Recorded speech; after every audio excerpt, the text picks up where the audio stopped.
भूत प्रेत और स्वर्ग नर्क की कहानियाँ तो बचपन से हम सबने सुनी है, लेकिन वास्तव में इनके बारे में जानना है तो आपको गरुड़ पुराण पढ़ना चाहिए। इस महापुराण में इन बातों का वास्तविक चित्रण किया गया है।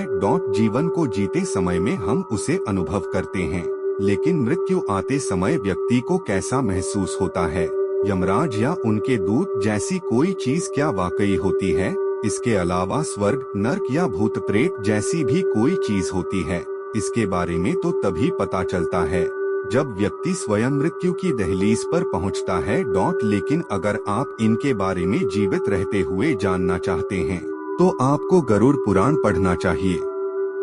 इस महापुराण में जीवन की तमाम नीतियों के अलावा मृत्यु के समय और बाद की स्थितियों व स्वर्ग नर्क और पितृलोक के बारे में काफी कुछ बताया गया है। साथ ही जीवात्मा, प्रेतात्मा और सूक्ष्मात्मा के अंतर को भी बताया गया है। यहाँ जानिए भूत प्रेत की धारणा को लेकर क्या कहता है गरुड़ पुराण। गरुड़ पुराण के अनुसार सभी मरने वाले भूत और प्रेत नहीं बनते।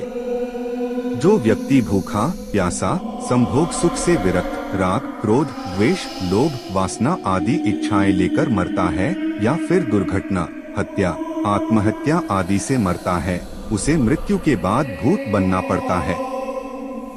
ये आत्माएं अतृप्त होकर मरती हैं, इसलिए इन्हें शांत और तृप्त करने के लिए शास्त्रों में तर्पण और श्राद्ध के नियम बताए गए हैं। यदि श्राद्ध और तर्पण के जरिए इन आत्माओं को संतुष्ट न किया जाए तो ये किसी न किसी तरह परिवार के लोगों को परेशान करने का प्रयास करती हैं। क्या आप जानते हैं, हम इंसानों की तरह ही भूतों की भी होती है प्रजातियां।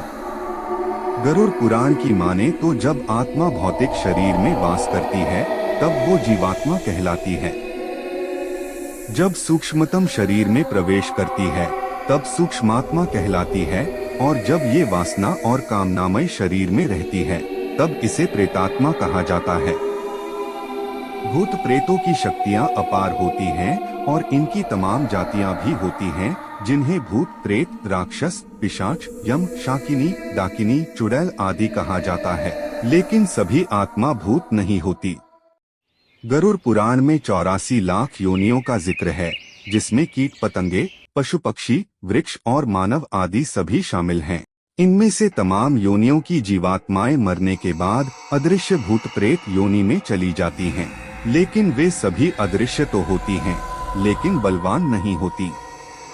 अदृश्य होकर बलवान होना आत्मा के कर्म और गति पर निर्भर करता है। वहीं कुछ पुण्य आत्माएं मरने के बाद भूत या प्रेत योनि में न जाकर पुण्य गर्भधारण कर लेती हैं। ऐसे ही अनोखा मिस्टीरियस चीजों को जानने के लिए हमारे साथ बने रहे। हम आप लोगों के लिए भूत प्रेत और दुनिया की बोहत से अनसुनी अनदेखी फैक्ट्स से रूबरू कराएंगे।